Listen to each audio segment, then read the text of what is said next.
just amazing, which is why people say, well, he didn't write it, because everything that he wrote is coming true, so it had to be written later, right? But and these last few chapters, and this vision actually started back in chapter 10, and the angels came to explain to him the vision, right, which started way back in chapter 10. So this whole thing is, and what we're seeing in chapter 12 is a continuance of that. And God told Daniel to seal up the book, because, and we're going to see today, Daniel wants to know more. He wants to know when. And isn't that something we all want to know? When is this going to happen? When and where? Tell me, tell me, tell me. Well, we'll see that we're not supposed to know, right? So anyway, we're here at the end time events, and that's what we'll be talking about today as things get to the end. So chapter 12, verse 5, it says, "Then I, Daniel, looked, and behold," so there was an angel there with him explaining this stuff. And so then he looks, and behold, there stood two others. Two other what? Well, two other angels, right? The one on this bank of the river and on the other bank of the river. So they were an angel on one side of the river, an angel on the other side of the river, okay? And one said to the man clothed in linen, who was above the waters. So there was another angel who was over the waters. So you got an angel on a bank, you got an angel on a bank, you got an angel that's hovering over the top of the water. And this was the question: how long will it be till the end of these wonders? Okay? And that's the angel saying that. How long will it be? And so he's going to give them. So this river that they're on, I don't know if you guys remember all the way back to chapter 10, right? And it says in the 4 and 20th day of the first month, I was by the side of the great river, which is Hiddekel. And we all know what river that is, right? It's still there today. It's just not called Hiddekel. We know it better as the Tigris. You guys have heard of the Tigris River? Yeah, so that's what river this is the Tigris. And that's where King Darius had one of his summer palaces, and that's where they say that the scholars tell us that's where Daniel was when he had this great vision that started in chapter 10 and is ending up now. This vision that he had goes all the way, and it was about what's going to happen, because Daniel wanted to know what's going to happen to my people. And the angel told him, this is about your people and what's going to happen to them. And so really this is all about, you remember when in chapter 9, I think it was, and we had the 70 weeks, and we went all the way to 69, and the Messiah got killed or cut off, but not for himself, for others. And then it kind of stopped. And so this whole vision that he's been having is really about the 70th week, and we got to learn all about the Antichrist in chapter 11. A guy named Antioch Epiphanes, I don't know if you remember him, a real person in the past that was a type of Antichrist. And so we got to learn all about that, and about what he's going to be like, and how it's all going to happen, and how he's going to let them rebuild the temple and sacrifice in the temple, and then he's going to take it away. And so, and we're going to see some of that today as well in what we're talking about here. But anyway, so this is just a continuation of that vision that started back in chapter 10. And so as we get to verse 7, it says, "And I heard the man clothed in linen, the one who is above the waters of the river, when he held up his right hand and his left hand to heaven, and swore by him that lives forever." So you want to know when and how long this is going to be, right? How long will it be? And he said it's going to be for a time, times, and a half. A half a time. And when he, the Antichrist, has accomplished the shattering of the power of the holy people, all things will be finished. There. Now we all know. We got it down, right? So a time, and half a time. Does anyone know how long that is? 3.5 years, 42 months, 1,260 days, however you want to say it. That is a time, and half a time, and we know that because the Bible tells us that. Okay, and we'll see that in some spots, because Revelation talks a lot about 42 months and a lot about 1,260 days, as did Daniel when he talked about a time, and half a time. And so that's 3.5 years. What's interesting, it says that, and his hand is up to heaven, and he swore by him who lives forever, right? And it says when he has accomplished the shattering of the power of the holy people, all these things will be finished. That shattering of the power means dashed into pieces, right? And the holy people means a tribe, a nation. Yeah, I think that's who it is. We'll look and see if the Bible doesn't tell us that. I think it will. But this time, and half a time, I want to give you a few verses that have that in Revelation. It says, but the court which is outside the temple leave out. So this is an angel talking to John. And measure it not. Or God talking to the angel, do not measure that. For it is given to the who? Gentiles. All right, so the time of the Gentiles started when Babylon took the Jewish people away. Right, that was the beginning of the shattering, because shattering just, it means break into pieces of the Jewish people, right? The shattering of the holy people. Anyway, it says, and the holy city will be tread underfoot for how long? 42 months. How long is 42 months? 3.5 years. 1,260 days.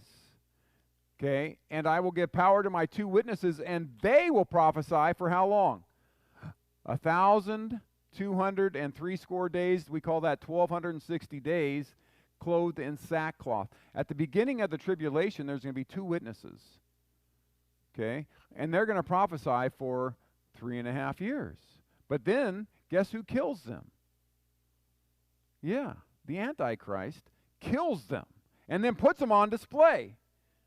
For everyone to see, the whole world to see, I've killed God's prophets.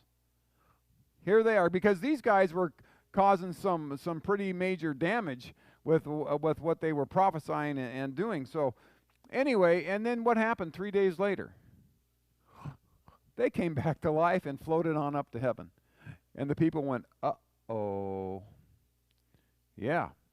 So anyway, yeah, in Revelation again in 12:14, it says, and to the woman, this woman here is symbolic of Israel, and so you can say, and to Israel were given 2 wings of a great eagle, that she might fly into the wilderness, into her place where she is nourished for how long?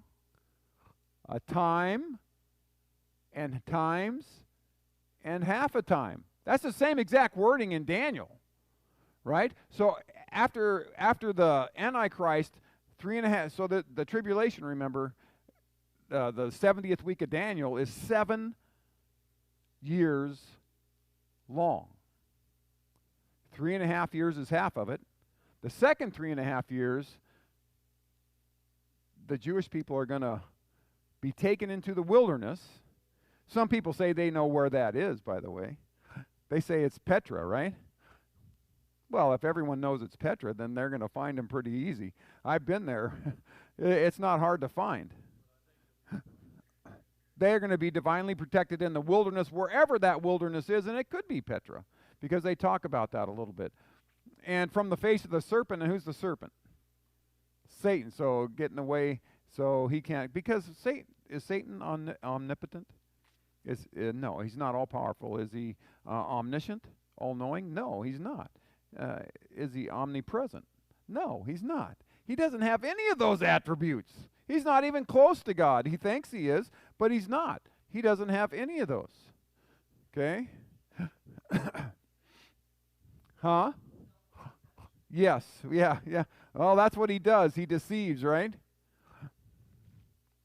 Yeah, and so anyway, and so Israel, I want to tell you, and it says he's got to finish the shattering of the holy people because Israel turned away from God. All the books of their prophecy is about how they turned away. He's got to punish them, and then at the end, he's going to take back whoever survives because they're going to come back to God. That's kind of what the Old Testament is all about. And then Revelation from chapter 4 on is about that as well, is getting all that completely back. But as far as Israel being the holy people, in Deuteronomy 7:6, this is what they said about Israel. You are a holy people to the Lord. See that? Your God, and the Lord your God has chosen you to be a special people for himself. A special people for himself above all people that are on the face of the earth. That means chief of all the people that are on the face of the earth. A special people. A holy people that God has chosen for himself. Now that sounds kind of familiar, doesn't it? And I'll show you why. But he's talking to Israel here. In Isaiah chapter 62, it says this. He says, go through the gates, prepare you the way of the people. Now this is talking about the end times.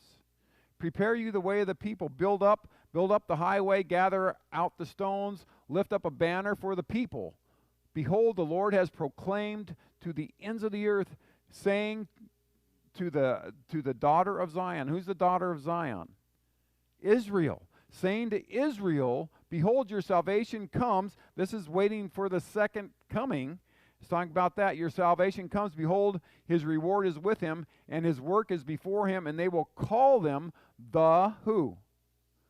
The holy people, the redeemed of the Lord, and you will be called sought out, a city not forsaken. In the last days, in the millennial time, people are going to seek out the Jewish people because there are people set apart and holy that teach them more about God. Do you know there are going to be people in the millennium that don't know much about God? Yes, there are. The nations are still going to be around, even and nations that don't know God. And we'll look at that here in a little bit as well. But I want to show you something because, Peter says this about the church. Okay, he says, you are a chosen generation. A chosen what? Generation, or age, season, however you want to say that. You are a chosen generation, a royal priesthood, a holy nation. That's the church.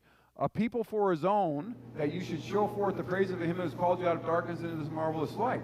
You remember, 69 weeks, the Messiah is cut off. Doesn't say for how long. And then the 70th week. The church is in that gap from when the Messiah is cut off until the 70th week starts, which means the church won't be around in the 70th week because Israel is going to be back front and center as God's holy people. But now, what I want to say about this is in this age, or dispensation, however you want to call it, in this gap between week 69 and week 70, he has chosen the church. The church are God's chosen people, whether you're Israel, or a Jewish person, or from China, or from Russia, or from the United States. The church is a nation, just like the Jewish people were. Chosen by God. See, because every age, God has his people. Did he have chosen people before Israel? Yeah. Were there saints before Israel was around? Were there people who believed in the one true God before Israel? Yes. Yeah, you can go on, right? Yeah, and they did. And so he's always had a chosen people. And those chosen people always believe and trust in him. Now, here's my thought. If we are his special people right now, and we are his holy nation, I don't think we're doing such a good job. And so remember what he did with Israel, because they wouldn't do it right. They wouldn't show forth his praises. They wouldn't do, they followed other gods. They did things. Well, guess what the church is doing? The same exact thing. Now, if he had to punish Israel, I think the same things happen in the church today. We're being punished. Things are not good because so many people have fallen into false doctrine, which is what the Israelites did. False doctrine, false gods. And that's what we see a lot in the church today. It's no wonder the church is weak. Which, by the way, is what John says is going to happen. That we're not going to have very much power, as he's talking about the churches through the ages. We're not going to have very much power. We're going to be weak. We're going to have no authority. Do churches have any authority today? No. What happens if you come in here and you don't like the truth that I'm teaching? And you can just go, all right, I don't like that, I'm just going to go. And I have no power to do anything about that as the head of the church, right? And I can tell you, I've gone to, I know quite a few people over as my time as an elder. When they're living in sin and they're doing things that they shouldn't be doing, like maybe they're going to get a divorce, maybe they're living together, maybe they're doing drugs, maybe they're doing whatever, and you go to them, you know what they say? See you later. We're not going to change. Bye. I'll go to another church. They'll accept me. No power. No authority. That's what the church has become today. Or before, even maybe 50, 60 years ago, if the church said stop this, generally you stopped it, right?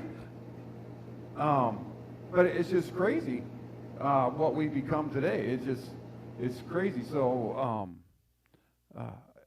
I just wanted to show you that in this age, we are God's chosen people. Now, are there still a lot of good people who truly believe? Yes. Yes, yes, yes. And so, and there were in Israel too, by the way.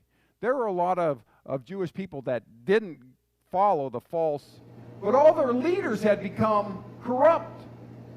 And that's what the rabbis and the Pharisees and all those Sadducees, and they were teaching false doctrine. And so, anyway, as we go back on in Daniel, so Daniel heard all that, times time, half a time, when the shouting ends, and so he says, and I heard, but I didn't understand. I understood not, right?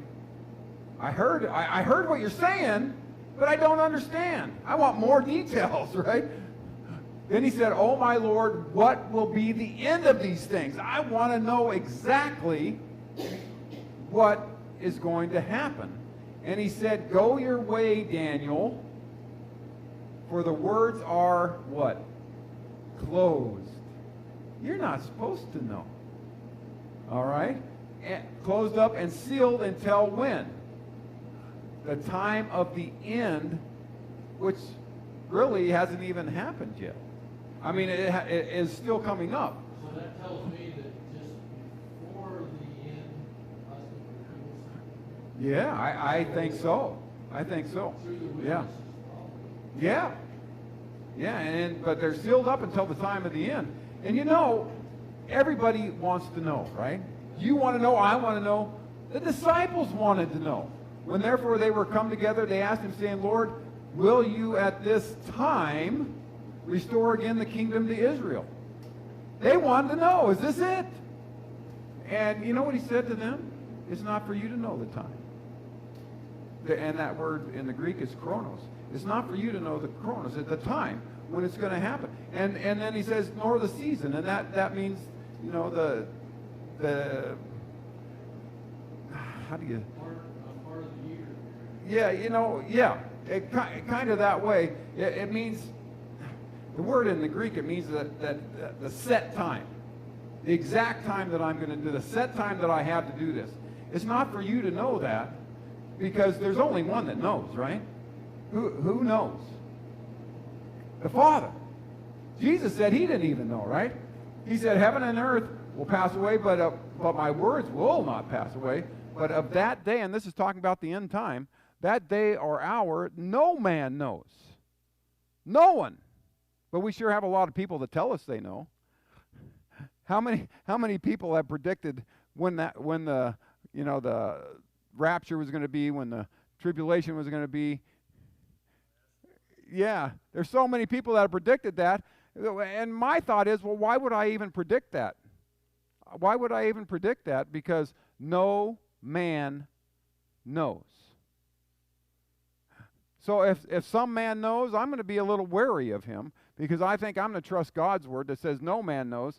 No, not even the angels know, but my Father only. That's who knows.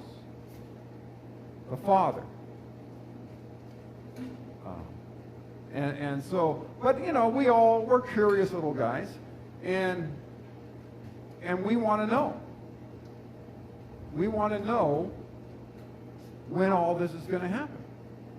And I know, I do too. I always have.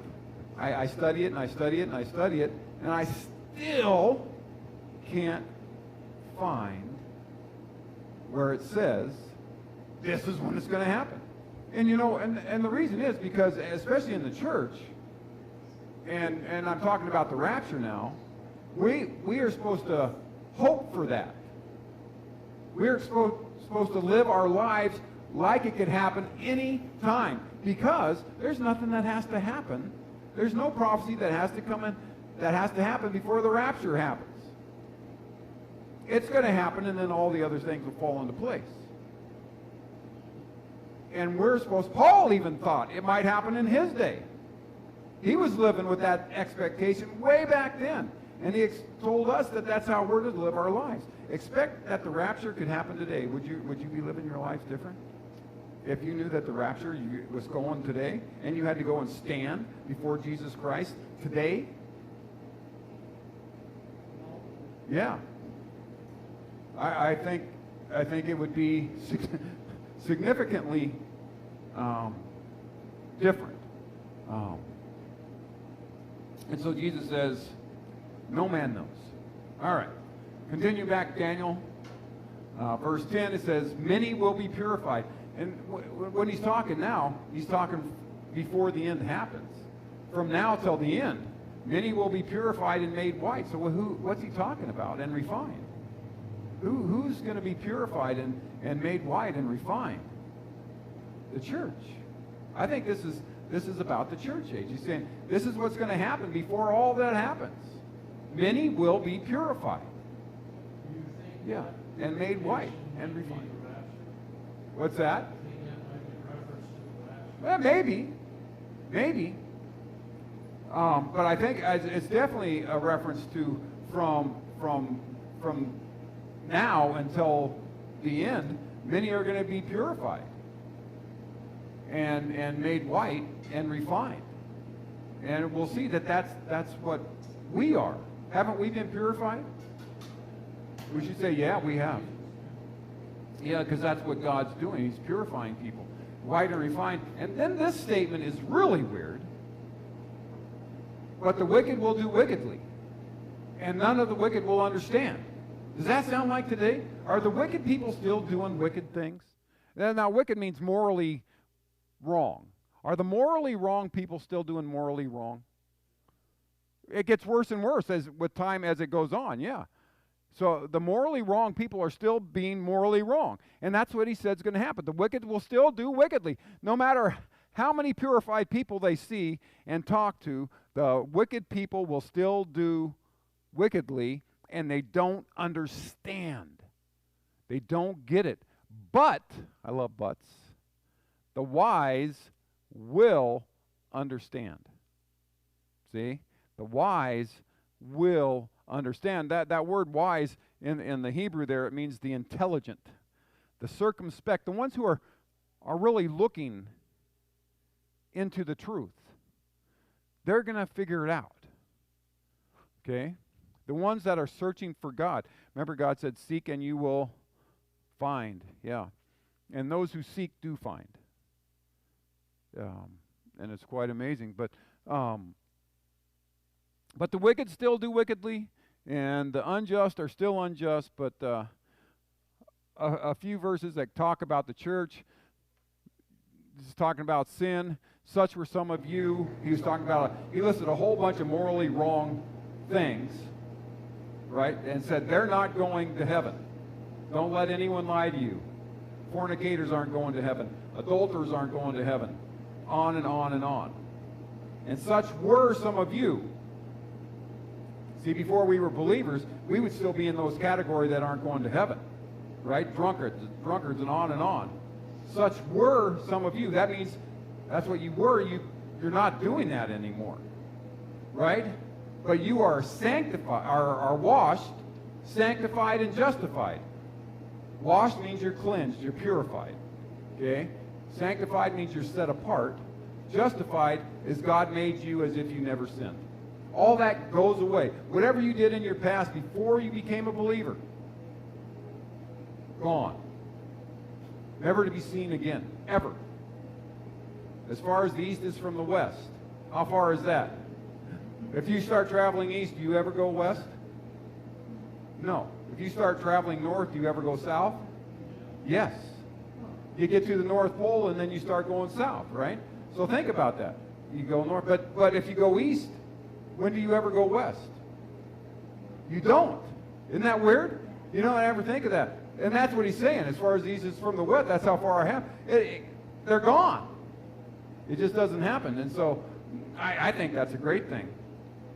In Titus, he says it directly, who gave himself for us that he might redeem us from all iniquity and what? Purify. Many will be purified. Many have been purified. Many are still being purified because there are people that are still truly believing in Jesus Christ. And so that continues on in this age for himself, a people for his own, zealous for good works. That's what Christians should be, a people for his own. We forget about that. We are God's people to do his will, not our will, right? His will, not our will. For his own, zealous, and this Christian should be known by doing good things, right? And so the wicked are still going to be wicked, and the good are still going to be good, right? And even Revelation tells us that at the very end of Revelation, chapter 22, last chapter, halfway through that chapter, when he's starting to talk to the church again, right? So he's not talking about the Jews anymore, but he's talking about the church. He says, he that is unjust, let him still be unjust. That's going to happen. That's morally wrong. That's what that means. He that is filthy, dirty, and disgusting, let him be filthy still. That's how it's going to be. Right? He that is righteous, let him be righteous still. That's how it's going to be. And he that is holy, let him be holy still. See? And there's some weird things to say, I think. Just like in Daniel, let the wicked continue to do wicked. Here it says the same thing. Let the just still be unjust. And that was to John from his time on. That's how it's going to be. You're going to have the wicked, and you're going to have the righteous. The wicked are still going to be wicked. The righteous, hopefully, are still going to be righteous and continue to do righteous. That's just the way it is. Do you think we're going to turn the whole world into righteous people? No. No. Yeah, exactly. And so we're called to be a light into the world, to show the world what they should be doing. But most of them aren't going to change or accept that. But that doesn't change our job, to live righteous, holy lives, so that the world can see the light that we put out. Literally, the light of Christ is what we should be putting out. And so, as we get back to Daniel, verses 11 and 12, it says, "And from the time that the daily sacrifice is taken away, and the abomination that makes desolate set up, there will be" how long? Count that up. 1,290 days. Now hold on, Sonia. We just did something different here. That's not 1,260 days, right? Which is 42 months, or a time, and half a time. This says 1,290 days. There's an extra month. An extra 30 days. There's an extra month. And then, if you think that's strange, it says, "Blessed is he that waits and comes to the 1,335 days." So there you go. That's another 45 days past the 2,090, right? Which is 4 months.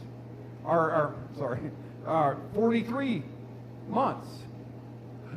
And not 42, 43. So what's going on?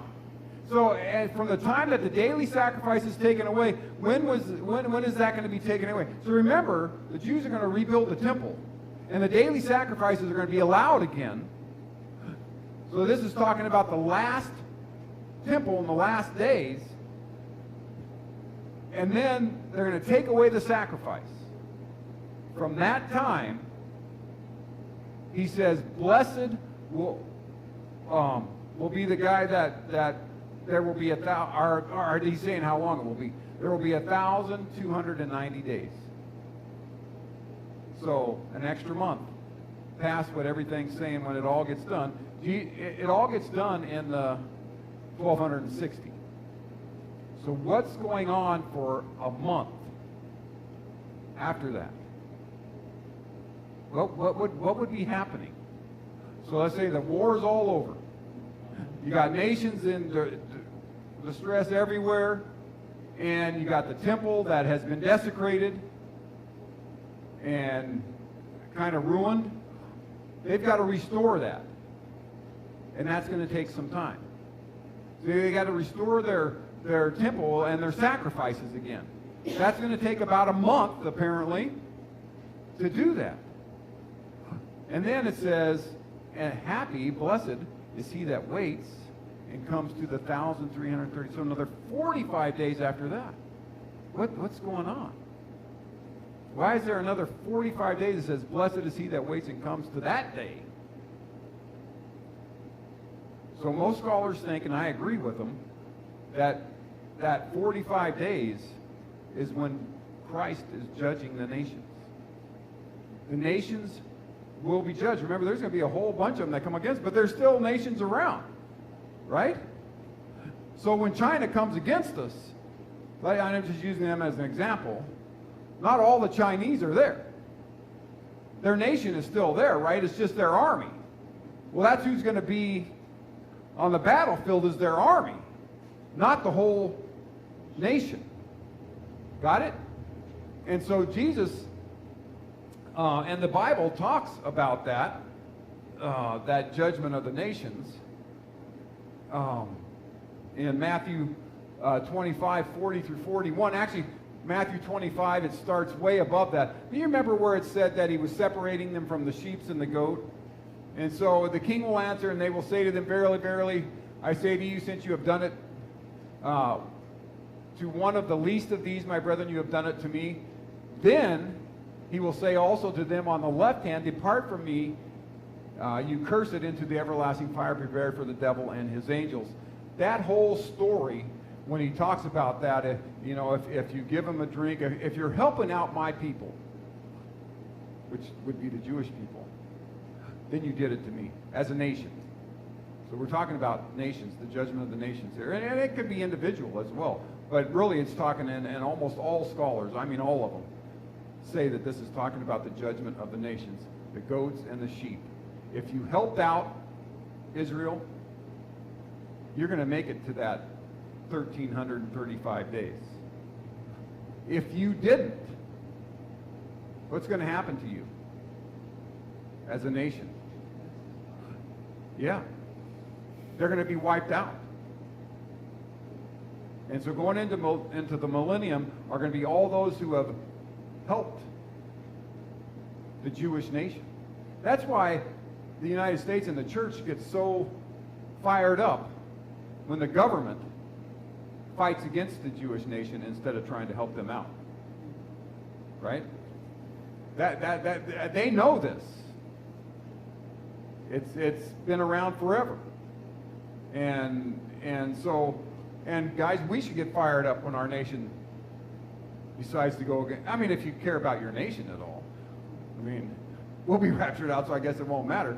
But I know I have people that'll still be here that I care about. But so that's the judgment of the nations. In fact, Joel said that too, back in the Old Testament prophecy of Joel. Assemble yourselves and come, all you nations, and gather yourselves together round about. There cause your mighty ones to come down, O Lord. Let the nations be wakened and come to the valley of Jehoshaphat. That's kind of where that big battle was, right? For there I will sit to judge all the nations round about. That means all the nations of the world. He's gonna judge at that time. The nations that were against Israel and helped the Antichrist, they're in trouble. The nations that helped Israel as much as they could, they're going into that's the 1,335 days. There has to be time to judge those nations, and he will do it. So, but you, Daniel, here's our last verse. What's that? Sure. No, there's one more. But our last verse in Daniel, how's that? But go your way till the end. You're in, Daniel. Go the way till the end. Go your way till the end. For you will what? What's that mean when he says you will rest? Die, right? In the Bible, dying is always seen as a rest. Okay? You will rest and stand in your allotted place. I found that interesting, that Daniel has a specific place at the end of the days. So Daniel's going to be back at the end of the days. And he's going to stand in, I don't know what his allotted place is, but I think we, as believers, we all have an allotted place. Yeah. Yeah. And so it's an allotted place. God he knows, right? And we all have a place. So think about that. And I want to end with this verse. This verse, because this is talking about at the end as well. Now, Luke 21 is a chapter that's all about the end times. And this is what Jesus said. He said, take heed to yourselves, lest any time, and take heed to yourselves mean watch. Be careful. Be aware of what you're doing, lest any time your hearts be weighed down with carousing and drunkenness and the cares of this life. In other words, you're worried about things instead of being worried about my things. You care about what's going on in this world when you shouldn't be. And that stuff can take you away from me and from doing what I want you to do. The cares of this life, and of course, we know what carousing and drunkenness is, right? Partying and just having a good time, and well, if you can call it a good time, they think it's a good time. I look at some of these things and I'm like, how can that be a good time, right? You're jammed into a disco and everyone's dancing and they're about that far apart, and I'm like, yeah, anyway, I could get on that forever. And he says, so that the day will not come on you unaware. Well, I'm thinking the day, well, what day? Well, the end time, the rapture time, or maybe even your death. For as a snare, because it will come upon all those that dwell on the face of the whole earth that day, right? Watch therefore and pray always that you may be accounted worthy to escape all these things and that will come to pass, and to stand. That's what Daniel is going to stand in his allotted place, and to stand before the Son of Man. Okay? Because each one of us, believer or unbeliever, doesn't matter. You're going to stand before Christ. Believers are going to stand as those who are saved, but you still have to give an account for what you've done in your life from the time that, because remember this, the stuff before you became a Christian, it's all gone. It doesn't matter. It doesn't matter who you are. If you trust Christ as your Savior, all of your past is gone. It's just done. Never to be brought up. But what did you do since you've been a believer? That you got to give an account for. And you'll be rewarded for that, or not. But you get to go to heaven. Okay? Some as through fire. Is it fun to go through fire? Has anyone ever been burned? No, it's not. Yeah. What's that? Yeah, I have too. Yeah, tons of them. But we all have to stand before God to give an account. How did you live your life since you trusted me as Savior? Now the unbelievers, they got to give an account of their whole life so that they can get there on their good deeds, right? So here's God listening, and then they're going to say all their good deeds. Oh, I did this, I did this, I did this. And he's going to say, okay, but did you lie? And they're going to say, yeah, I lied a few times, sure. And he's going to say, well, that's a sin. And they're going to say, okay, but I did all these good things. He's going to say, yeah, but you lied, and that's a sin. And the wages of a sin is what? Oh, death. Go, you're in the lake of fire.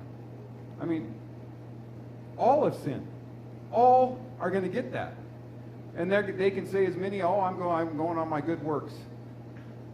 You can have 1 billion good works and one sin. Right? And you're still going to hell. That's why it's imperative to trust Jesus Christ. Because then those sins are taken away.